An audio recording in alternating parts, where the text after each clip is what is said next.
Okay, it looks like the gang's all here. Welcome. Thank you all for coming. Please silence your cell phones. I'm not sure I did that.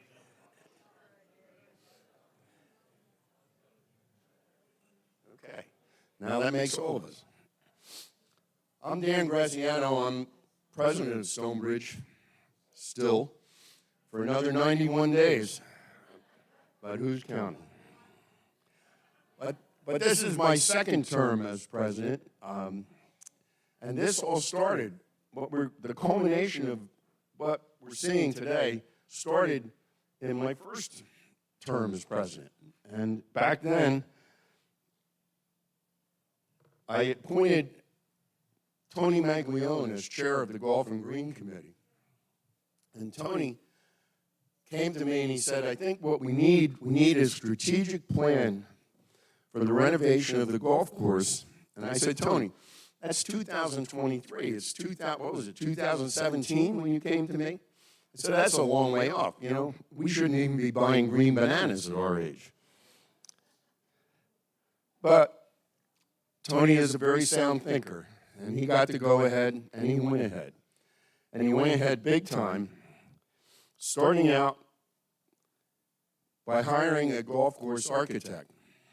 And that was an important part of the process. What we didn't know was how unnecessary it was because we hadn't realized how many Stonebridge members were, in fact, golf course architects ready to provide us with free advice. So, Kip, you're actually lucky that we did contract with you because it turned out we really didn't have to spend that amount of time. But they worked hard. Tony and Kip worked with focus groups. They got to know the course. Of course, Tony knew the course, a lot of the places off the course, but he got to know the course, and so did Kip.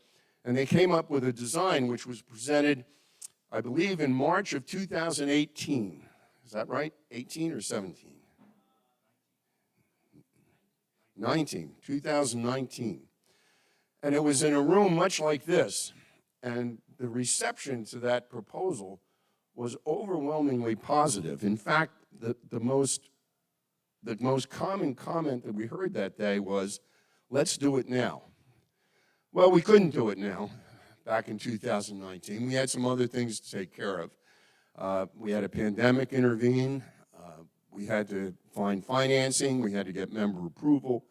And we were able to do all that and begin work April 3rd. That's how long it's been. 8 months that we've been working on this golf course. And when I say working on this golf course, I mean a considerable amount of work, more work than I even imagined. The extent of the renovation, the extent of the work above ground and the work below ground was far beyond anything I could have imagined. And when you see this golf course, I think you'll appreciate the fact that it is much more than we ever had before, that it's terrific. You're going to love it. But there's so much that you can't even see that went into making this golf course better that it's just incredible to me. And it just amazed me watching us go through this. We're going to give you an opportunity to see and get familiar with the course. And I'm going to turn this over to Tim and then to our panel up here. But before I do, I want to give my thanks, the thanks of the board of directors, to all of the volunteers who contributed to this process. And it would have been impossible to find a slide to name everybody. So we've kind of listed the different groups that contributed. And I also want to give the thanks of the board of directors to Tim and his staff, especially Mark.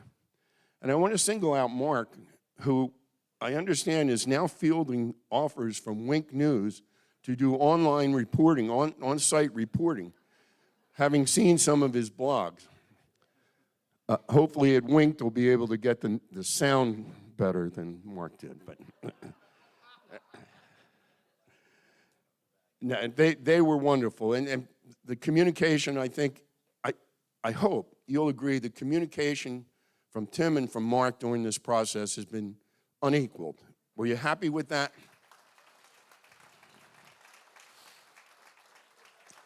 So we're going to share with you this afternoon a look at what we've done, what we have to present to you. This is not a town meeting. There's not going to be a question and answer session. We're going to show you what we have to offer.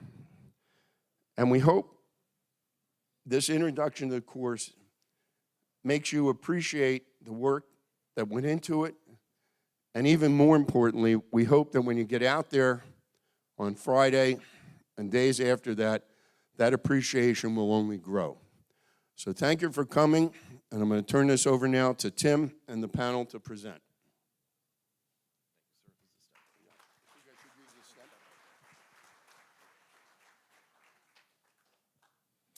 All right, before we get into the agenda, I just want to add on to the thanks that Mr. Graziano gave, not only to Mark and Mitch and his crew, and I can truly say if it wasn't for Mark and the crew, we would not be sitting here right now. I mean, our crew, Mark's crew and Mitch, did a bulk of the work out there on the golf course.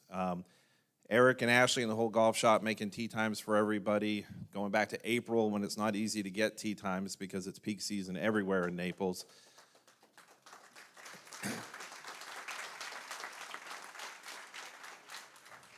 And everyone else, too. I mean, Mary's been crushing it with the communications. Joe's been my right-hand man on the bistro renovation, getting the golf course restrooms done. We've been talking about that as long as we've been talking about a golf course renovation. And lastly, Kip. I can say that, working with Kip has been amazing. I mean, from the focus groups through the pre-construction phase, the construction phase, Kip is extremely hands-on. I mean, I didn't realize how hands-on he was going to be. I mean, he literally approves every bunker, every green, every tree that gets moved. I mean, it all is thanks to Kip. So we appreciate his efforts. It was all Kip. So about the agenda. So let's review the agenda. Eric is going to talk briefly about the new GPS system. Mark is going to go ahead and just take the elephant in the room off the table, which is the golf course landscaping. Mark's going to touch on that. And then we'll get into all the fun stuff with the review of the golf course. Kip is going to give you kind of a high-level overview, and then we're going to have slides of every hole, a side-by-side of before and after. Obviously, the after is still filling in on some of the holes. And we'll go through every hole, and then at the end, we have some drone footage, again, side-by-side, before and after of the entire course. And then the bar will open up after for some hors d'oeuvres and happy hour. A couple of things I want to remind everyone of. Tomorrow, the 30th, Thursday from 3 to 5, we have the party up on the range. That's not only up at the driving range, but through the staging area. We'll have food trucks up on the range. There'll be a bar up there, food trucks in the staging area. We have the big golf shop holiday sale going on at the same time. You should have received an email about that this morning. Tomorrow, you'll get an email about what to expect in December. So obviously, December 1st, we have 9 holes opening, and then on the 29th, we have the full golf course opening, and that'll be kind of the full celebration of getting the course open. So tomorrow, you'll see an email with all the details about what to expect in the month of December. So with that, I will turn it over to Eric to talk about GPS. Are the lights bright enough so you can see your notes, Eric? It's on.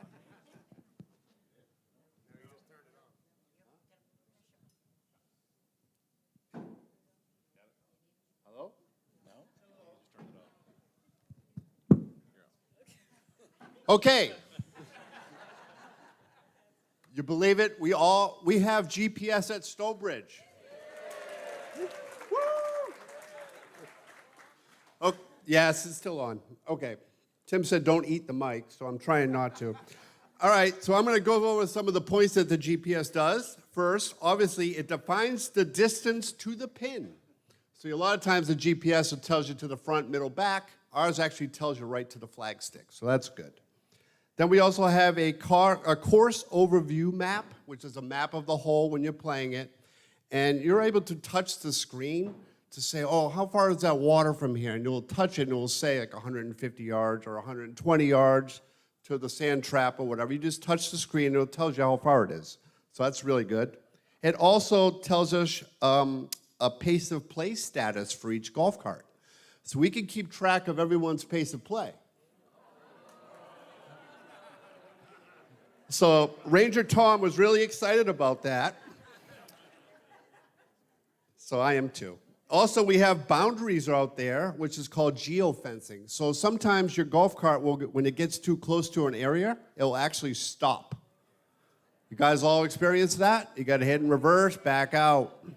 But you'll see on the screen, you'll see little dots of the geofencing when you get close to it, so you know you're approaching it. You'll see it on the screen so you don't get that far. All right? And if you have a blue flag, there is a little button that we can click on the cart that you can get a little closer. Okay, for the blue flag people. We also have Bluetooth on there. We have real-time messaging from the golf shop so we can say you're really slow. And there's also, we can have messaging that you can come back and tell us that I just got a hole-in-one, or I just lost my club, or I found a club, and we can come out and help. Also, advertising, we could put advertising promotions on our screens, maybe a holiday event that's coming up, and you can also keep score on it.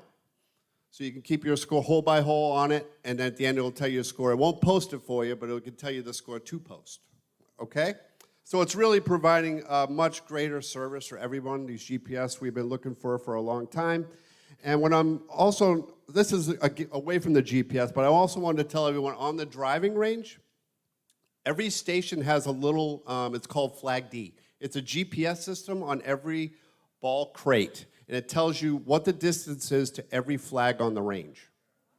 So when the ball crate moves, it changes to the flag. So wherever the ball crate is where the flag is. So every spot has its own GPS on it at the range. So that's good stuff. Okay? Mark?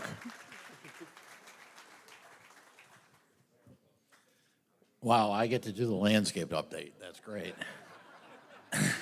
Obviously, we've opened up some vistas around the golf course, and our plan is to close them back up, but it will take some time.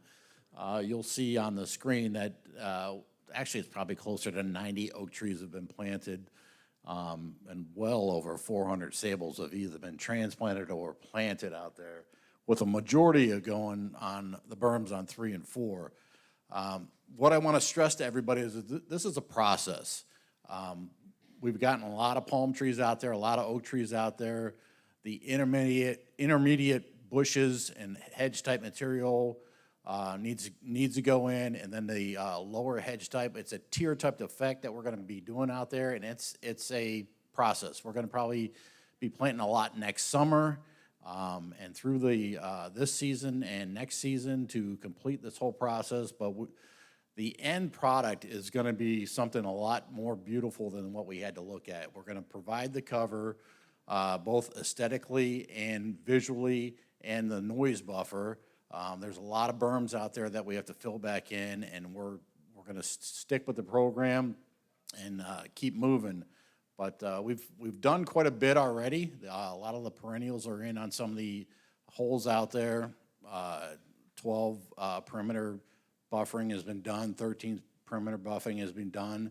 But these plants go in immature, and they need time to grow. So patience is a virtue.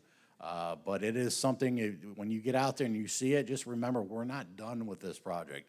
Landscaping is an ongoing thing, and we're going to continue to fill in holes wherever we can and wherever is needed. And obviously my phone is listed, my email is listed, and I'll be receiving all those requests for more bushes around my house, so I can't see anything. But I wish I could put it all on Kip.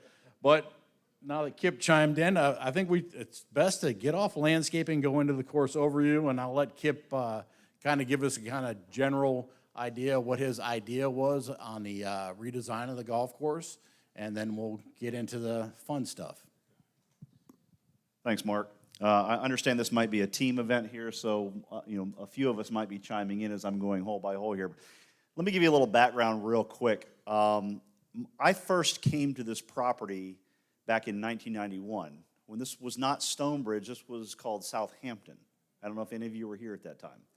I had just accepted a job at Couples Bates Golf Design. That's Fred Couples and Gene Bates, and Gene Bates was your original designer here.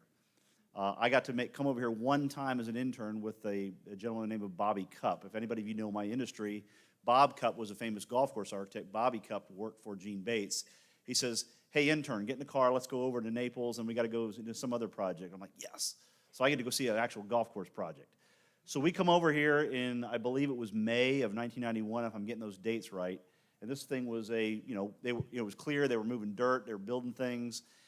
And I was a good golfer, just coming out of college at the time, a scratch golfer. And I remember standing on some of the tees, and I believe it was number 3, looking at it like, well, that's pretty narrow out there.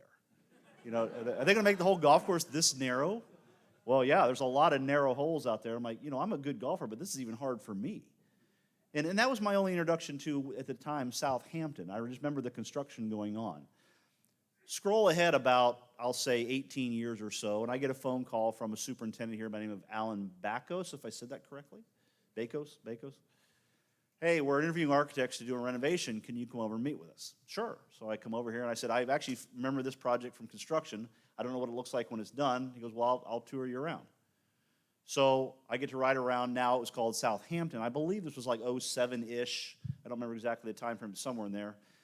And it just reaffirmed what I remember. This was a tight, narrow golf course.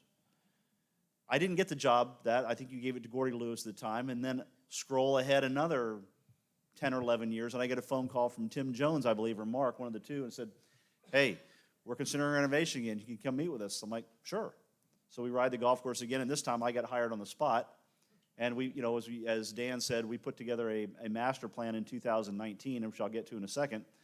But it was the same golf course I remember, tight, small, narrow, pretty challenging to play because you couldn't be errant with your shot. There was nowhere to miss on a lot of holes. And sure enough, like every project that we do, we always start with focus group sessions. And the reason why we do it is we always look at the golf course as yours. And I have sat in rooms like this with Mr. Nicholas on 2 or 3 occasions, Jack, when we were doing Law Street Club, and he sat in front of an audience of about this size, about 400 people, and it was before the project started. We were doing the master plan. And he would ask the whole audience, now I know Dan said a whole lot of you are claimed to be golf course architects, but he would actually ask the audience, how many of you are actually golf course architects? And of course, nobody raised their hand. And he'd say, good, I know what I'm doing. I'll give you a great golf course, and you'll see it when we're done. And they would all go, hey, great. They don't know what they were getting, but they just said Jack is the greatest player in golf. He'll give us something good. Now, you could argue whether it was good or not, but regardless. I've never taken that philosophy. I've always thought this is your asset. This is your golf course.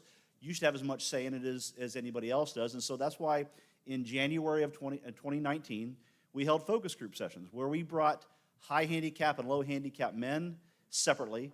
We brought high handicap and low handicap ladies in separately. And we asked all of you, if you could change something on the golf course, what would it be on a hole-by-hole basis? And you gave us all kinds of feedback about what was bothering you. A lot of what came back was playability issues. Areas too small, areas too tight, areas this, areas, greens too small, greens too slow, whatever it might be. So we knew what we had to go do is we had to take all that information and put a project together.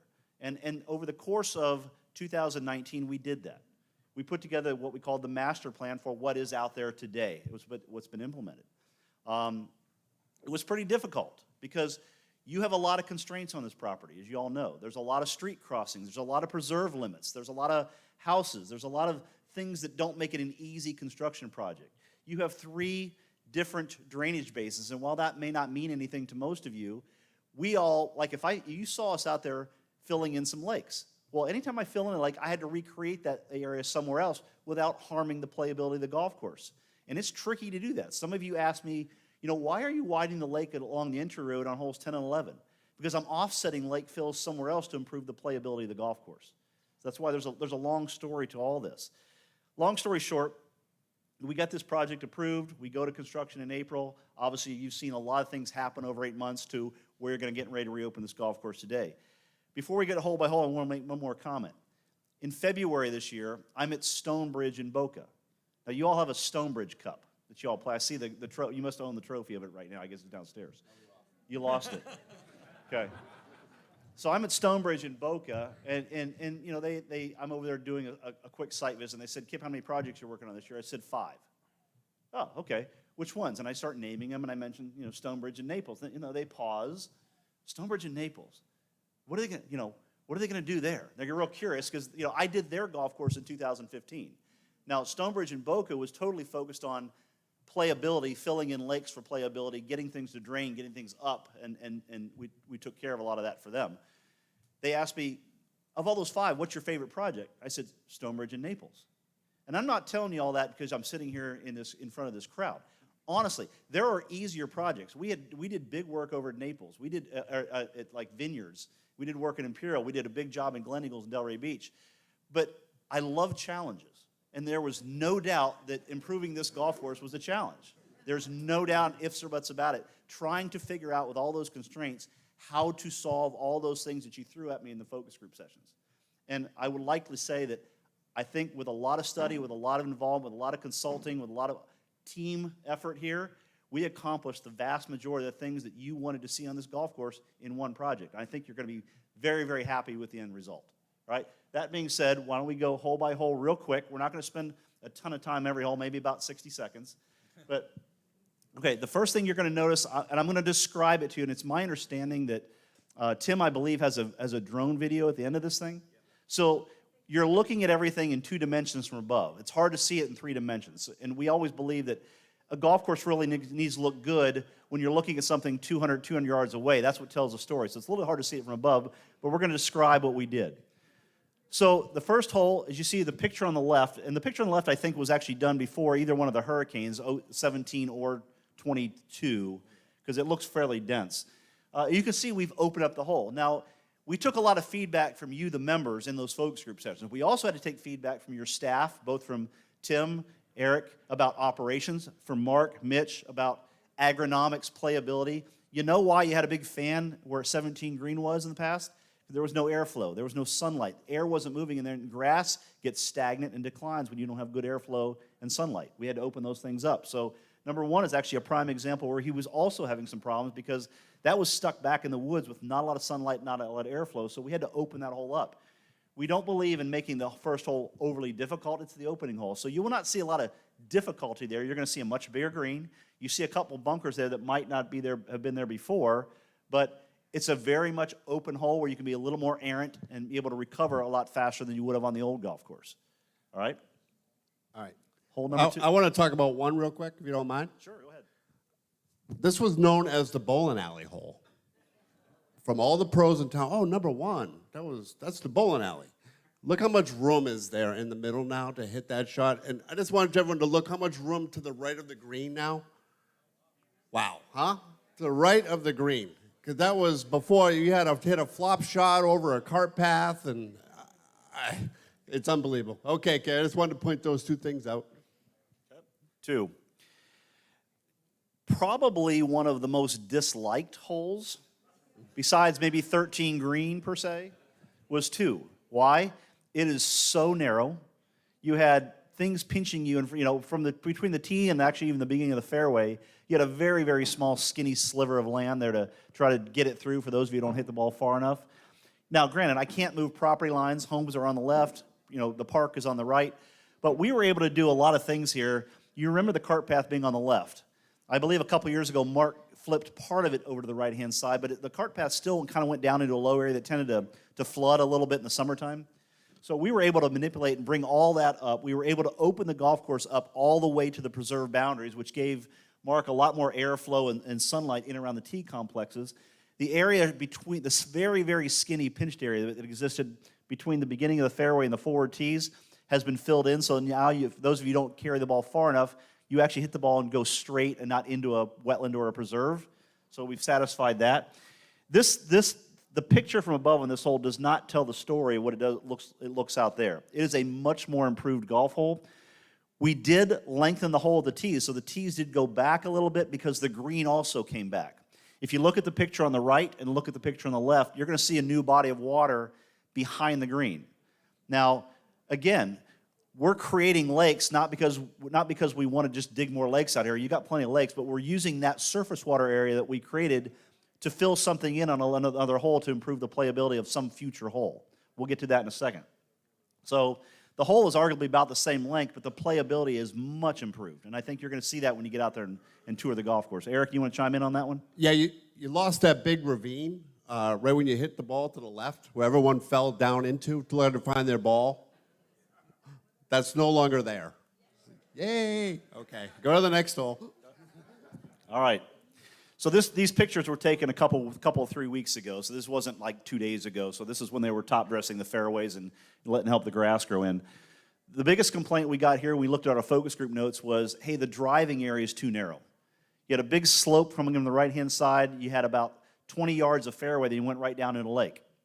Okay? And I know in an early renovation, you put some almost, I'll call them bumpers on the lake bank, where you had some bump go up and then you had go down into catch basins, trying to keep balls in play from just going in the lake. So we said, let's take this a step further and just make it a little bit bigger. So you saw that lake that we expanded behind number 2 green. We used that dirt to actually enlarge. If you look at the lake that's left of the forward tees and left at the beginning of the landing area, look compared to the picture on the right, we've actually filled in that lake by a good 30 or 40 feet. Okay, so the landing area is much more larger. We still have the containment basins on the lake edge, but they're not as severe as they used to be. And we've mellowed the berm on the right to help offset. So your landing area is somewhere between 60 and 70% larger than it used to be. Okay, looking a little further down the hole, we don't add more water to create challenge, but again, we dug a lake down the left-hand side property line. You see it between the homes and the second landing area. Not to make the hole more difficult, because we were able to shift the fairway to the right more. Again, we're using that fill to offset lake fills on future holes, all right? So your second landing area is now played to basically the same place it is now, although it's been mellowed out a little bit, so the cross slope is not near as severe. The cart path was flipped from the left-hand side to the right-hand side, because we don't like cart paths where you have a hazard or a cart path right next to a lake where you can hit the concrete cart path and right bounce in. So moving the cart path to the right gets you away from the water hazard. Then we filled in a whole corner of that lake up there and put the green out on a point with a new rock wall. It looks really good because the rock wall is actually seen from the tee. You can actually see it through the saddle of the new lake channel. It looks really, really pretty. And then the whole backdrop has been built up dramatically. If you think about number 4 tees, I'm skipping ahead, 4 tees sat in a kind of a deep valley with a ridge all the way around it. We filled that whole valley up. Those tees on 4 are somewhere between 10 and 12 feet higher than they used to be. So now you have a vista hitting down to the 4 fairway. And that's serving as also the backdrop for 3 green. A very improved playability of this hole, much bigger, wider landing areas in both first and second landing areas. Still a very challenging green. If you want to test that coming into that throat on 2 or even laying up on 3, it's not, even though it's a 500-yard par 5 or 515, something like that, it's not necessarily easy. It's easy if you play the hole conservatively, play it smart, but anybody out here play smart golf? So that bunker's 245 from the 3 tees? That's how far it is from the 3 tees out to the bunker. And from the 5 tees, it's 160 to that bunker. So the body of water on the left there, if you were just short of that water and you hit into the green, it's about 130 yards from there to the middle of the green. Yep. And that second body of water on the left is technically not reachable from any of your drives. It's set up that way. Right. So you can't reach it off your drive. I mean, unless you hit 3 drain basins and an irrigation head in a row, if you're that good to aim at those things, you might actually bounce in. All right. Yep. All right, 4. So going well above 3 green. I mean, 4 tees sit, I'm going to guess, 10 or 12 feet above the elevation of 3 green. So they're sitting down, looking down on number 3. That's a massive fill up there. That's where everything that we had to throw away in the project got buried. Okay, whether it was rocks or grass or tree clippings or occasional car stumps, things like that. It's all in that hillside. Okay. The complaints we got on hole number 4 when we were going through focus group sessions was, again, a fairway that was rather narrow. It had a pretty good V ditch in it where everything fell right to the center. Okay. So we did 2 things. If you look at the lake line on the left, the second lake line on the left, up by that little itty bitty bunker, you'll see that we actually pushed dirt out into the lake where the landing area is. So we made the landing area wider by filling out into the water. Okay. We also filled up the big saddle in the middle of the fairway so that it's now more of a level plane, so balls aren't all falling to the same spot. All right, so you have a much bigger, wider landing area. You can see how big the fairway is compared to the picture on the left. So you can be a little more errant there and still have a playable location. The green is in the exact same location. We did put a bunker on the inside of the green because Mark says you all take a shortcut too much with the carts. So we need to stop that. So we put a bunker there, and he's probably going to put some more landscaping on the opposite lake bank between 4 green and number 5 tees to help you make sure that you really don't cheat and keep driving your carts over there. The area behind the back of the green was elevated just slightly. If you recall, now, you didn't have a bunker in front before, but since we put a bunker on the front left of the green, you will most likely hit a higher shot or go a little bit long trying to avoid that bunker. Because of that, I didn't want your green to go over the green and actually land on the cart path where you could have done that before, because that cart path was in a saddle. You know, if you go back along the green, you kind of go down to the cart path and it sits down there. So we actually elevated that saddle, put some containment around the back of the green, took the cart path up and higher. So if you are long on that green complex now, you're in what we call a collection area, an easy place to play from coming back. Okay. Eric? Yeah, that's great. Everything good on that one? Okay. I got one right? No, Okay. well, the biggest thing on this one when I get to 4 is the height of the tee, which, I mean, you can't, until you actually play it and actually hitting down on a fairway, it's pretty cool. So that was my biggest highlight on 4. And that bunker right there, from the 3 tees, it's 275 yards to reach it off the tee. So that's really not going to come and play off the tee. All right, number 5. Arguably the hole that changed the least. Okay, I mean, literally nothing. If you look at it closely, there's hardly anything different to it. The only thing we took out was the backside bunker and made that a collection area on the back of the green. But the green is literally in the same place. It's almost the same shape. The bunker in the front left is the exact same location. You had some low spots, some really low catch basins in front that we elevated just to make sure they stayed dry in the summertime. The cart path didn't move at all. The only thing that you see right at cart path in the right-hand side is that's the nursery green for Mark. So if you're waiting on the forward tees for somebody to get off the green, if you want a few putts, go for it. So, but other than that, it's the exact same hole. It didn't change. All right, 6. All right, so the changes on 6, we see we created a lake there left of the tees. Again, that is not in play for most of you. Actually, it shouldn't be for all of you. That is what we call conservative intimidation. 117 to carry. Okay. 117. From where, the back tee? The 3. From the 3 tee, 117. All right. You all can do it unless you really, really just miss a shot. Okay. The water's not there, again, to create additional hazard. It is there to create additional lake surface area for areas that we had to fill in. Okay. There's a lot of areas we filled in going around the golf course, and this is just one of the areas where you're able to expand without harming the playability of the golf course. There was a lot of concern about the berms or the dual berms that existed between holes 6 and 7. We told you, and we did this, that we were going to take the 2 rows of berms and make it into one. So we kind of just pushed them together, if you will. Why did we do that? It really helps the landing area number 7 get a lot wider, so you could be a little more errant on the number 7 side. Didn't really change what you did on 6. But by taking the cart path, by digging the lake on the left side of the tees, we actually took the tees on number 6, stagger them more out to the right, where we have a really unique situation that we like to do for the ladies here. It's a rare day for the ladies or the people that play the forward tees, where your tee gets to be substantially higher than the tees behind it. Okay? Every time we go to a ladies group, we say, what would you like your tees to be? Oh, we'd love some elevation. The problem is you got 4 tees behind you, and you can't elevate the forward tee because then the guys behind you can't see. In this case, we took your cart path way out right up on top of the berm, then put your tee up there with it, so you get the best vista of anybody in this hole, the ones that are playing the forward tees. Very abnormal a chance to do that. The only way you can do that is when you have enough angle or to create those spaces. Looking down the fairway, you don't see any bunkers. We add some more shaping to the fairway. There's some contours out there. There's some mounding out there that's kind of unique to this hole that really didn't justify the bunkers, because if you recall, if you were in one of those bunkers, you were stuck behind the cypress trees.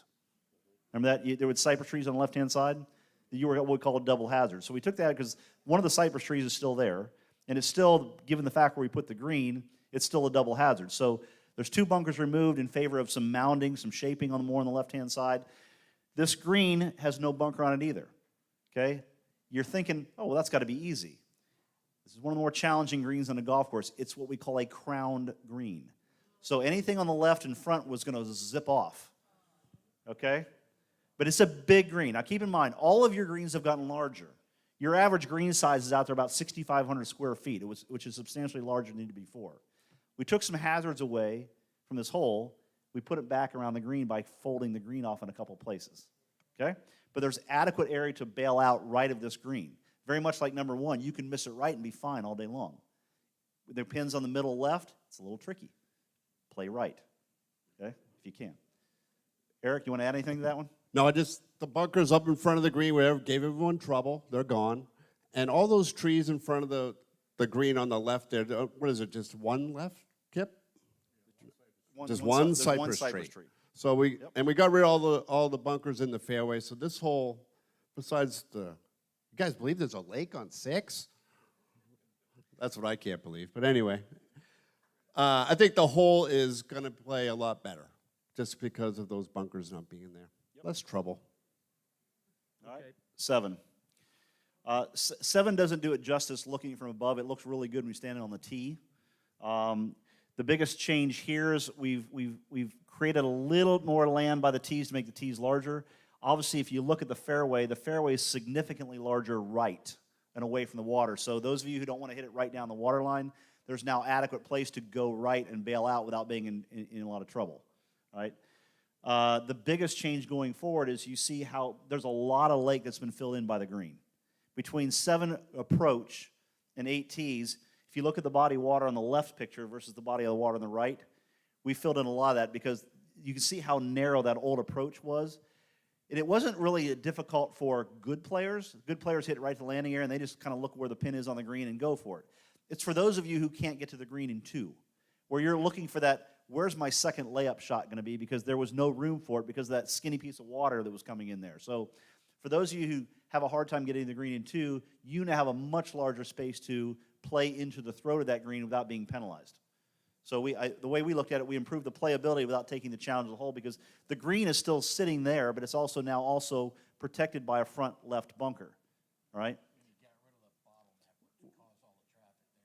As Mark was saying, we got rid of the bottleneck that caused all that traffic problem there coming through that little tiny neck area as well. So we got carts to be able to disperse. The cart path actually extends all the way back to the landing area, so you can now get on it after you hit after your drive or anywhere between that and where the old paths used to start. So your accessible points are much greater there instead of funneling everybody to one spot, which helps Mark immensely. Yep, that sand trap's 240 from the 3 tees and 170 from the 5 tees. That's how far that bunker is out there. The theory being on bunker placement is we want to challenge those who hit the ball further and not penalize those of you who don't hit it as far. So we try to make your landing areas bigger, wider, the further you go back away from the strategy. And those of you who can hit a long drive, we squeeze it for you to make you think a little bit more. Part of the strategy of design. All right? 8, the green on 8 is in the same place. The tees, the back 2 or 3 tees are in the exact same place, but we have 1 or 2 more forward tee options.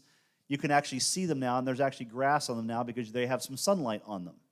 As you can see before, you didn't have a lot of sunlight over there, and this is like number 1, like number 17. Mark said, I'm having a really hard time growing grass on the right-hand side of this hole. Can you do something for me? I said, yes, we can open that up and get you some grass and some sunlight over there. So I think you're going to find that once this fully grows in, the establishment of this approach and these tees will be significantly better than it was before. Like I said, the green is in the exact same spot. The bunker is in almost the same spot. The biggest difference you're going to see here, you all complained about that weir structure. I know some of you may have aimed for it, so you bounce it and hit it right on the green if you're that accurate. But we got a lot of complaints that people are losing their golf balls in it, whatever. So it has now been moved. It is actually over in the trees on the right-hand side and no longer part of the hole. Okay, so it's gone. All right. Eric, anything you want to add here? Yeah, also the number 5 tees here, it's 115 yards to the center of the green and no water to carry on number 8. And then the 6 tee, which we're going to have, is going to be 90 yards on that hole. All right, number 9. Mark had a great idea here. He's like, I love that big oak tree. I think that oak tree, there's actually 2 oak trees over there that are absolute specimens. He said, can we highlight that? Can we make it kind of like an island on a point like that and really highlight that thing? I said, we can do whatever you want. So we actually dug some lake in towards the fairway more. All right, you see there's now water going all the way around that oak tree. okay? Now, you're thinking, well, you just compromised my landing area. No. We now opened up the landing area left, so you can see how far, there's no longer a cart path on the left-hand side, but you see how big your fairway is on the picture on the right. We were able to open up that whole area left over there, which is basically all palmettos. So we took the palmettos out and we were able to expand the fairway a good, I'll say, 20, 25 yards left. So even though there's more water along your tee shot on the right-hand side, you can bail left all day long here and not be in trouble. It's a huge fairway when you get out there, okay? The other thing we did is the old green, if you remember, used to get really, really thin on the back side, particularly back left, because it was in the shade of all those oak trees. You actually had oak tree roots growing almost into the green cavity underneath it because how close those oak trees were to this green. So we took the green, we moved it right about 15, 18 yards. Again, open that space up. So again, you got better grass growth, you got better sun exposure, better airflow, and now you have also areas to miss left, where if you don't hit the green, you can now like almost have a collection area left of the green. Eric? Besides, we're going to call that Oak Island. And we're going to have a bench out there. We're going to have parties. This hole is unbelievable. The room you have on the left side, actually on the green, up to the green, you have a lot of room to the left, which you didn't before. A lot of room to bail out there. That bunker in the fairway is not in play. That didn't really move much, did it, Kip? No, it's actually almost in the same spot. It's more of what we call a target bunker, where that's ideally where you want to aim. And when you're standing on the tee, aim at the bunker, and if you hit it anywhere close to that, you're in good shape. All right, 10. The tees are basically in the same place, although we did fill the lake in a little bit to get them. We like our tees try to be 25, 30 feet wide. It actually makes it easier to maintain a bigger tee than a small tee with a triplex. So your tees are made a little bit bigger, a little bit wider. We filled in a little bit of the lake. The first lake that you see by the tees, if you look carefully at both pictures, it doesn't reach as far towards the landing area. We filled in about 60 feet of that lake, extended a pipe back, so again, your landing area gets a little bit larger for those of you who are a little more errant to the right. So there's a little bit bigger landing area there to the right of this hole. We also filled in some of the approach. That little neck of water that comes in really, really tight to the green, I think we've put that back about 15, 18 feet, something like that, and reestablished another rock wall there to contain that and not have to worry about slopes there, so you have a vertical wall there containing your fairway and your approach area. So we were able to optimize your approach a lot wider. The only other thing you complained about on the green in your focus group session was that little funny shelf on the back left of 10 green. That's now gone. You have one continuous, more mellow green surface because we are still asking you to come in over top of water in this hole. All right, we've made it very much like number 7. We've given the higher handicappers an opportunity now to lay into the approach more than they did before to come in on 3. But for those of you who are coming in on 2 in regulation, it's still a full water carrier like it was before. Eric? What's that bunker? 170? So that bunker off on the left there, that's 180 from the 3 tees and 100 from the 5 tees. That one's in play. Yeah, that one's in play. So we're going to try to avoid that, but you don't want to be in that one to try to carry the water. Keep in mind, we opened up the landing area to the right. We filled in some lake. We were able to transplant some palm trees over there to allow you more room right. We are, where we had holes that were adjacent to condos, townhomes, houses, we're actually trying to steer you a little more away from the residences where we can. You're going to see this where we put a bunker, for instance, on this hole on the left-hand side. You'll see me do it on 16 and one other hole where we're trying to steer you away from conflicts with buildings and things like that by opening up landing areas opposite of those things. We were able to do it here on 10 to just move that landing area a little bit further right and again away from the conflict with the out of bounds or with the homes on the left-hand side. So, good. All right, this was a tough one. There's not a lot of room on 11. We did fill some of the lake in. As you can see, the forward tees are much larger. We filled in the lake there. As you heard me talk about all the lake expansions we made on 2, 3, 6. Now you see we're starting to fill things back in to make tees bigger, more forward. If you look at the body of water where the fountain is, you can see it's been narrowed up quite a bit. Okay? We're trying to give you more usable space around that green complex. So we took the wall, moved it over about 22 feet, moved the green over with it, so now there's actually room to miss left and back left of this green, where you didn't have that before. Okay? we did about as much as we could without really making that look like a ditch over there. We didn't want to do that, so we've actually maximized the space about as good as we possibly can there to try to give you as much usable space as we can. Okay? Still going to be your short little par 3. You know, it's going to be your, probably the shortest one in the golf course, but again, more room to miss around the green complex. 115 for the 5 tees, not much water to carry at all. So that's been a big difference on that one. 132 from the 3 tees. Yep. All right. Like a lot of other holes, we made your tees wider.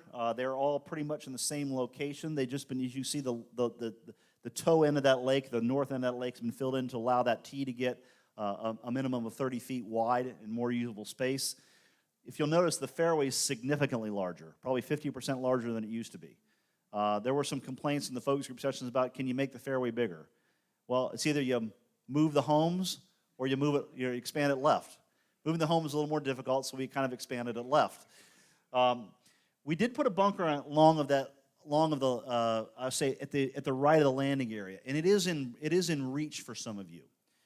We don't do that to be overly penal, but this is an old Nicholas trick that I learned from Jack. Is when there's a hazard out there, for instance, in this case, a lake, where I can't see the beginning of the hazard.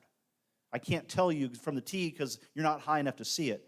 You put another hazard in front of it that you can see. So that's why there's a bunker out there, because that bunker's there to keep you from going into a hazard that has a worse fate. In the bunker, you can actually keep playing down the hole. If you go in the lake, you got to lay out with a penalty shot. So we put a bunker in front of the lake to keep you from going into something that would be a worse fate or a penalty shot. So that's why that bunker's there. It is in reach off a lot of the tees, but it's there not to be penal. It's actually there to save you from something worse. The fairway is significantly larger on the left. There was a lot of hurricane debris left over on this particular berm. A lot of broken ficus trees and other things that we decided, let's go ahead and get rid of it and then reestablish some trees on there. And that allowed us then to open up this fairway on the left-hand side. The green itself has been moved slightly right with a bunker put on the right-hand side. The cart path that some of you probably like to have your ball bounce and go forward on is no longer there, so I don't have that advantage anymore. But there's no more cart path coming through the landing area, so there's now a true fairway from tee to green without being cut off in the middle. All right? Eric? Got it. 13. All right. So this was described by most of you 4 or 5 years ago as your least favorite hole. It was more because it was your least favorite green. And you hated, I was all told you hated this green. Can you do something with the green? So what did we do with the tees? The tees are arguably in the same place, although there is a new tee. Where you go to serve that little turnaround by number 12 green, there's a new tee over there for those of you who want to go back for the number 1s that want to play from that angle. Okay? The rest of the fairway, we took the cart path out of the right-hand side of the hole, as you saw it here. I think that was actually removed a couple years ago. We moved the cart path from the right-hand side of the approach to the left-hand side, okay? Keeping it out of play over there.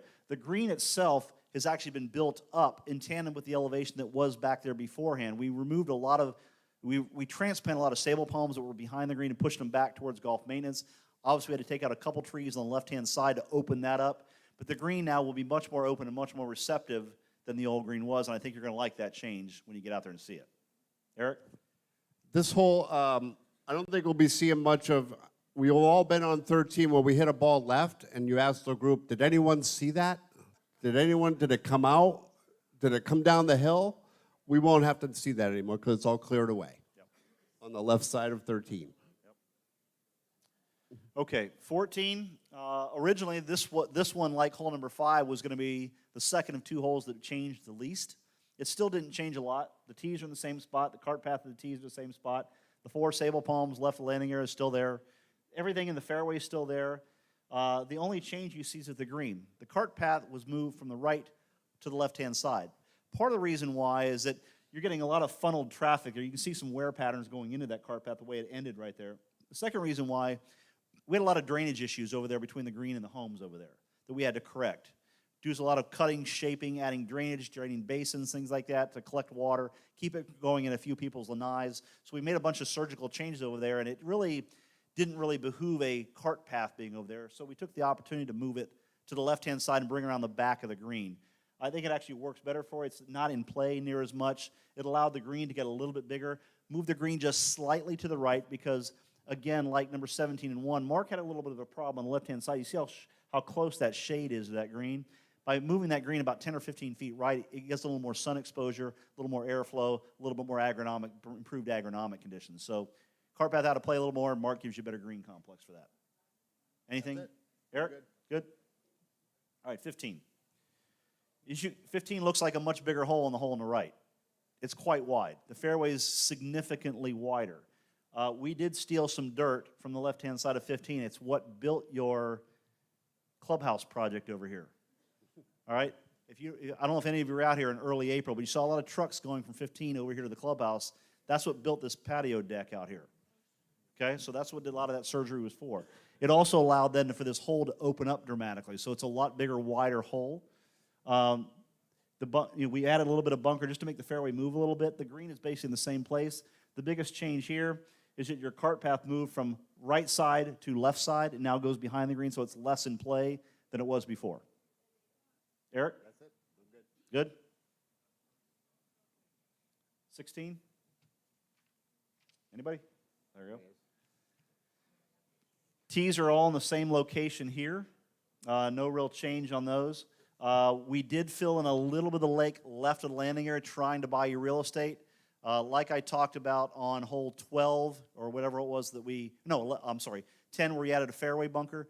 We had a fairway bunker here, again, trying to steer you away from the condos. So to make up the area that we took away from you on the right, we filled a little bit of lake on the left. Right? So the actual true area there is about the same width as it was before. The bunker on the right not only steers you a little bit left of center, it also takes away what was a very, very straight, boring, linear line of nothing on the right-hand side of just condos lining it with straight lines. So we want to do something that gives a little eye appeal, a little bit of character. Eric, how far is that bunker off the tee? 240 from the 3T, 150 from the 5T. Okay. When you move up to the green complex, we actually had to elevate the approach. You had a lot of very low basins in this area, so those were all raised to make sure that all stays dry in the summertime. A bunker was added between the lake and the green, so if you miss the green just a little bit on the left, you don't kick right down in the lake. So it's actually, we call it more of a saving bunker than a penal bunker. The green was actually moved slightly right and slightly back. We transplanted those sable palms.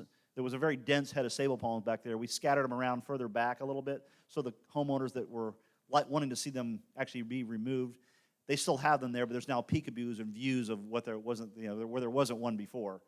But you've also got a lot of playable areas. So if you go long on the screen or left of the screen, there's now area to play from instead of going down in the lake as well. So more area to miss there, more area to be errant there.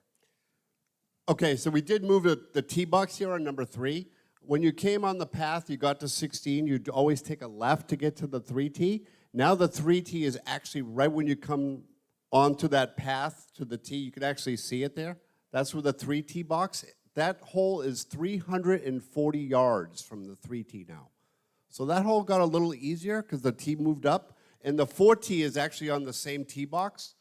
So the disparity between the 3T and the 4T was always, there was like almost 60 yards difference, and it get a stroke. They're all on the same tee box now on 16. And you guys should be really good at hitting that green because everyone, when that tree was there, I don't know anyone that missed that tree when you aim for it. So that's where the green is now, right where that tree was. So you guys will be hitting it down that right side, right near the green. No one missed that tree, did they? All right. Okay. 17. Probably the hole that changed the most out here for all the right reasons. Like I said earlier, before we started this presentation, or as we were going into this presentation, Mark had a real problem here growing grass in that cove. The air was stagnant. The sunlight was marginal at best. That's why he had that big fan going there constantly, trying to blow some air back there. He said, "Can you please get that green out into the sunlight more?" I said, "Yeah." You had this little serpentine lake by the tees. Now, there was a lot of discussion here at Stonebridge about, can we put a stone bridge in? And we tried, and we looked, and we looked, and we looked, and the problem is that little serpentine lake that was back in there, you couldn't see the water when you're driving on the street right there because it was so narrow, so skinny. You had 2 bridges that were about ready to fall in, and we knew we had to bring the green out in the sunlight more, so let's just fill the whole thing in, elevate the tees a little bit like we did number 4, get them up a little bit, and make that green kind of a heroic, out on a point, really of a signature hole. And I think at the end of the day, you're going to say this is going to be that wow factor, but it's also going to be scary for some of you on 17. okay? You look at that, and that green, even though that green is bigger than it used to be, it's sitting out there on a point. We filled in about 50 feet of water, and we dug the lake out behind where the green used to be to help generate that dirt, put that green out on a point, all right? The approach area, just so that you're all wondering, is no smaller. It's actually a little bit bigger than it used to be, okay? But because the green's now sitting on the water edge, it looks a little more scary, all right? There's no doubt it's not an easy hole. It's not impossible either. Okay, play it. All right, it's going to be. I think it's going to be one of your signature holes. I think 3 will be too. Okay, Eric, you want to chime in on that one? From the 5 tees, it's 70 yards to carry the lake. 70 yards to carry the lake. It's not a 70-yard hole. 70 yards to carry the lake. Like a 70-yard hole, we can probably do that. From the 6 tees, it's 50. So we got to hit it 50 yards, ladies, to carry that little peninsula there. Okay, and then finally 18. Very narrow, skinny, short par 5. I argued for a while this should be a par 4. I didn't win that battle, so it stays a par 5. Because it's hard to create a par 5 these days that's under 500 yards and meets all the criteria of challenge, playability, fairness, all those things. The one thing we were able to do was we were able to capture some space left of the landing area. So your fairway is about 50 feet further left than it used to be. I'll say 30 or 40 feet further left than it used to be. Okay? That also helps with the problem on the right. You see how close those condos or townhomes are right there. So we were able to move the fairway a little bit further left, so hopefully have a few less golf balls, going to the right. By moving out some material left, we were actually to make you aim a little more left. The bunker also helps steer you left, that bunker. Same concept what we did on 12, where I put a bunker in front of the hazard because I can't see from the tee where the hazard starts, so I put a bunker along right over there to collect your ball versus going in the lake, if those of you can hit it that far. So, but there's plenty of room now to air your shot out left here. We also captured as much space as we possibly could, because if you look out here, you see a beautiful new stone wall going all the way down the lake edge, coming into the clubhouse. The reason why we do that, not only is for aesthetic reasons, but to try to optimize or maximize usable space. Because you think about a fairway that's 4.5 feet above lake level, which is typical. On a 4-to-1 slope, that takes up 16, 17, 18 feet, maybe even 20 feet of slope. By putting a wall in, we push dirt out in the lake, and then we build that wall at vertical. So we have now a good 20 to 25 more flat space that you didn't have before. Because I couldn't go left with it. The cart path on the left is in the exact same location. The only place we could pick up space is go out in the lake right and then build a wall to help take away the slope. So we created as much space as we possibly could going into this approach area. So we've made it as big as we possibly can. Now, it's still probably a less than 500-yard hole, always has been. So how do you make that a little more challenging? Go look at the front of that green. It's got some stuff going on in it, okay? The toughest pin placement is not back right like you might think. The toughest pin placement is front left, okay? Back right's easy. Tough left, that front left pin placement that's only about, literally from the back tee to reach the front pin is probably only 470 yards from the back of the back tee. But it's also the hardest pin placement. Have fun with that one, okay? You have to throw strategy into a very, very short par 5. It's fair, it's just not easy, okay? Eric, you want to add anything to that? You did it perfect. Okay. Perfect. Now the range. All right. Your biggest thing, the range is actually the same. The floor of the range is actually the same. It didn't get regraded at all. There are some little scout things you see there, which we didn't ask for. They're actually target bunkers, but they didn't really get formalized, but they're still out there. They look weird in an aerial. They actually look halfway decent from the tee. But the range floor is basically the same place, although your range is deeper. It was able to be expanded back a little bit without getting into the irrigation, all the other things there. If you look closely, though, your range tee is twice the size. Okay, you know how small your range tee was? We've doubled it, and it's still small, but it's a lot bigger than it used to be, okay? And that really helps Mark turn those things around, okay? Because you know how many range balls you probably hit in January, February, March. It just gives him a little more time to be able to have that grass recover before you have to put it back on the same spot. So that's the one big thing. The second big thing is if you look left of the range, your chipping area is now a real chipping area. It's not this tiny little target green that you get 10-yard shots to. We have a real green over there that you can have comfortably 5 or 6 players playing around the same green at the same time, hitting all kinds of, whether it be bump and run shots or flop shots or whatever it may be, you have a real practice area. So we were able to accomplish that at some of the space that we gained over there on the left-hand side of the range tee. So hopefully you're liking that one as well, because we took up everything we could and tried to give you something that again, you could practice any kind of shot you could possibly find in the golf course and put it over there. So with that, there's your chipping green. You think in this drawing it looks like it's the same size. I will tell you, the picture on the left is blown up to make it look bigger than it really is. The area on the right is, again, you can get comfortably 5 people around that green at one time hitting chip shots. So now, your putting green. Your putting green, we took out all the severe slopes that were in it. You know how you used to putt downhill and would just go right off the green? It is now a much more level surface. We put 20 loads of dirt trying to bring up the low side to level it off. It's not flat, but it's now, the whole green is now functional. It's usable, so it's a lot more functional for what its purpose is. All right? I'm gonna say one more thing before Tim gets in here. Your golf course just went through major surgery. I'm sure a few in this room have been through what surgery is. You don't run a marathon 3 months after surgery, okay? Your golf course is no different, all right? So what you can expect this year, all right? Your back 9 has actually grown in quite well. It looks really, really nice. I just rode it about an hour ago. It's ready, okay? Your front 9 needs a few more weeks. I know you're going to give it a few more weeks. Even after a few more weeks, okay, there's still going to be a few little bare spots, okay? There's still going to be a few things like that. We always say a golf course finishes growing in its second summer, okay? You have a business to run. You have to open your facility because it's why you're all here, is to play golf. It's fine. What's going to happen over January, February, March, you're going to see some wear patterns, okay? You're putting a lot of golf carts out here in a 3-month period. The roots of your grass are not fully established yet, okay? It's not going to hurt it. It's going to make it go off color in a few spots. You're going to see some areas that turn a little bit brown and a little bit yellow, okay, where you used to have a lot of cart traffic, all right? Mark's going to cringe, but it's not going to kill your grass, okay? Your grass kind of goes dormant this time of year. It really doesn't grow much when you get some cold nights and cold temperatures, okay? It really starts growing in when the heat comes back in April, May, when the rains come back in the summertime. Granted, it didn't rain in Naples this year, but it will.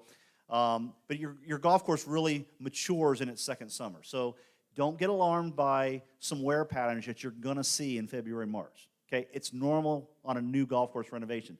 The other thing you can expect is your greens are going to be very hard, okay? You took all the organic content in your greens, so you're not going to really make any ball marks. You're not going to be fixing a lot of divots this spring or this winter, right? Balls are going to bounce a little more, okay? It takes about 6, 8, 10 months of grass growth, root growth, a little bit of organic matter to build up where you'll start creating a ball mark next season, okay? So your greens are going to be a little more firm this year, just letting you know what to expect. So just because a ball bounces, goes over the green, that's normal, okay? Unless you hit a really high shot. So you have to play it just a little bit differently this winter than you will any other winter, just letting you know. With that, I'll turn it over to Tim.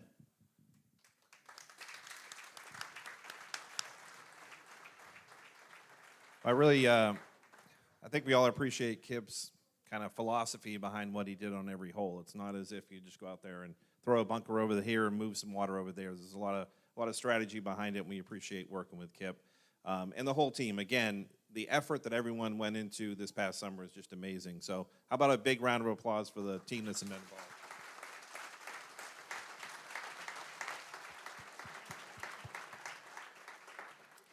And I want to specifically thank Ashley, who did the drone footage, the shots that you saw, the stills on the side-by-side that we were just looking at.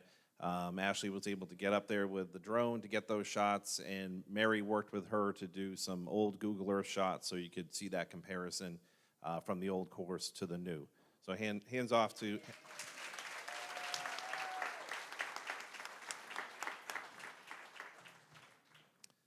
Oh, Kip, Ashley got a bigger round of applause than you.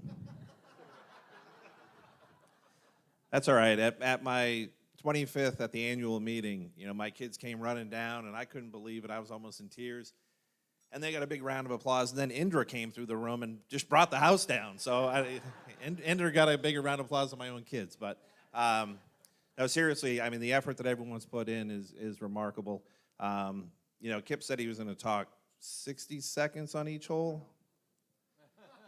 So I had told some of you this is an hour presentation. We're at an hour, so I think we're ready to open the bar. But before we do, we want to run some drone footage, actually compliments of Jim D'Angelo, somewhere in here maybe. Thank you to him. There he is, and there he is. About 2/3 of the way back. He actually shot the golf course prior to the renovation, and he flew a flight pattern that was recorded. So then he was able to go back recently and fly the exact same flight pattern. And so what you'll see tonight is a side-by-side of the holes, and it gives you a much better appreciation, as Kip said, to see it as a crow flies versus just straight down. So with that, we will start the footage of the drone footage. Thank you.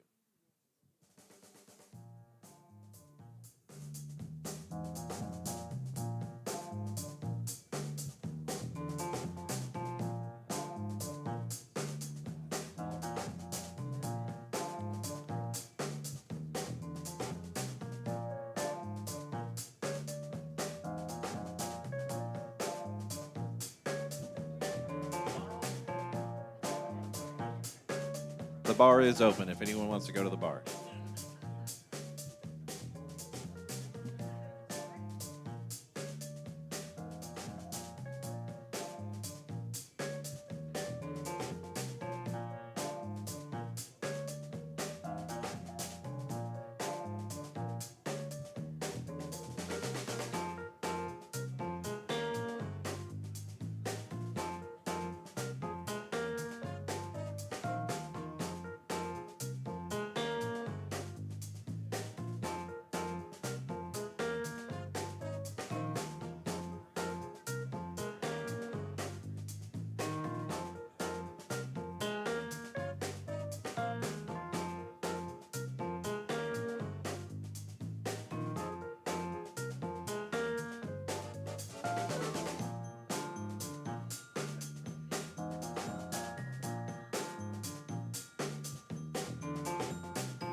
All right, thanks again, everybody. And Kip, Mark, Eric, and Ashley will be around for a few minutes if you have any questions. Thank you.